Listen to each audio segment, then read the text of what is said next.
गोंदिया जिल्ह्यातील काटी गावामध्ये वृक्षधरा फाउंडेशनने वृक्ष संवर्धनाचे महत्त्व लोकांपर्यंत पोहोचवण्यासाठी एक अनोखा उपक्रम राबवला आहे।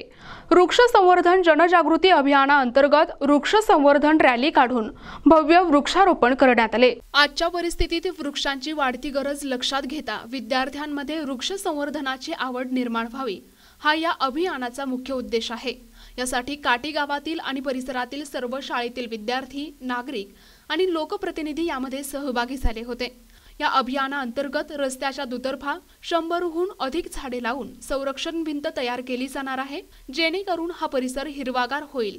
या कार्यक्रमाला युवा मंच, काटी, सुकन्या संकल्प शाळा आणि महाविद्यालय, जिल्हा परिषद शाळा काटी, ग्रामपंचायत काटी, ग्रामस्थ, नागरिक आणि स्थानिक नेते यांची उपस्थिती होती। वृक्षधरा फाउंडेशनचा हा उपक्रम पर्यावरणाच्या संरक्षणासाठी एक महत्त्वाचे पाऊल असून यामुळे स्थानिक पातळीवर वृक्ष संवर्धनाबाबत जागरूकता वाढण्यास मदत होईल। NTV news Marathi, Gondia.